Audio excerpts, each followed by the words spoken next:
Tu sais, j'ai envie de te partager quelque chose d'un peu personnel aujourd'hui parce que ma relation avec les risques, elle a complètement changé dans ma carrière.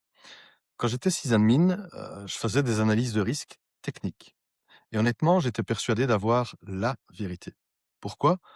Parce que j'avais la connaissance technique. Donc dans ma tête, c'était simple. Il y avait une vulnérabilité, donc il y a un danger.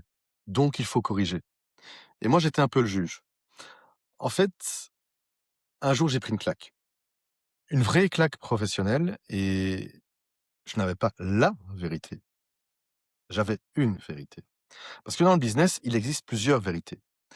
Et mon ego, bon, il en a pris un coup et franchement, tant mieux. Parce que oui, j'avais la technique, mais je n'avais pas encore la vision business. Alors avant, je pensais que les risques, ou le risque, était quelque chose de très négatif et qu'il fallait supprimer. Aujourd'hui, je sais que le risque est un outil pour décider. Et parfois même un outil pour créer de la valeur.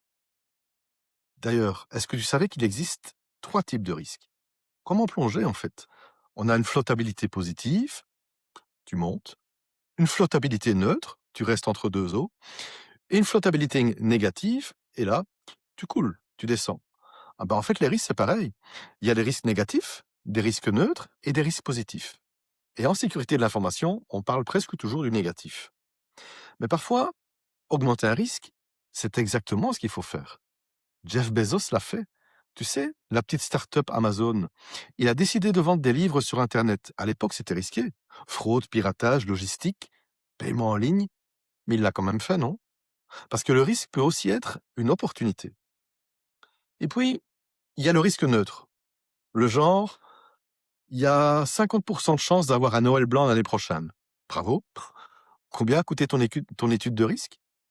Parce que tu ne te mouilles pas et tu ne décides rien. Mais je ne t'en veux pas. Parce qu'un risque, par définition, on n'est jamais certain à 100%. Sinon, c'est plus un risque. Et ce qui m'a vraiment libéré, c'est quand j'ai compris qu'il existait quatre façons de traiter les risques. Quatre. On peut l'accepter, le partager, le réduire ou l'éviter. Et un truc important, on ne transfère jamais totalement un risque. Même avec une assurance, même avec un fournisseur, tu restes responsable. Et surtout, nulle part il est écrit qu'on doit clôturer tous les risques. Donc quand un auditeur me dit ça, pourquoi tu n'as pas clôturé les risques? Je souris un petit peu. Mais avec le temps aussi, j'ai compris qu'il existe deux types de personnes. Ceux qui vont se cacher derrière les risques et ceux qui utilisent les risques pour avancer. Et les premiers veulent des formules parfaites. Le bâtiment a 27% de chances de brûler. Ah bon, pourquoi 27? Comment tu sais ça? Pourquoi pas 42? On peut passer sa vie à analyser, sans jamais décider. Et les seconds, eux, ils font autrement. Ils disent, OK, qu'est-ce qui peut se passer? Si ça arrive, est-ce que ça me fait mal? Qu'est-ce qu'on fait? Et là, on commence en fait à piloter. Et quand je te parle business ou ISO 27001, c'est exactement pareil. Parce que le but, ce n'est pas d'empêcher tous les événements. C'est impossible. Le but, c'est de réduire l'impact. Et puis dans le business, il y a aussi deux profils.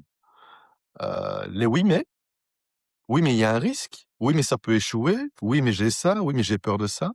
Attention, hein, ils sont utiles. Ce sont en général de bons gestionnaires. Et il y a les et. On va faire ça et on va sécuriser comme ça. Eux, ils créent. Alors aujourd'hui, ma croyance est simple. Le risque n'est pas un problème. Le déni du risque est un problème. Et quand tu utilises correctement les risques, tu peux aller plus vite, pas plus lentement. Finalement, si je fais ce métier, c'est pour aider les organisations à ne plus subir les risques, mais à les utiliser, à les maîtriser. Parce que ce qui fait tomber une entreprise, c'est pas le risque, hein, c'est l'absence de décision.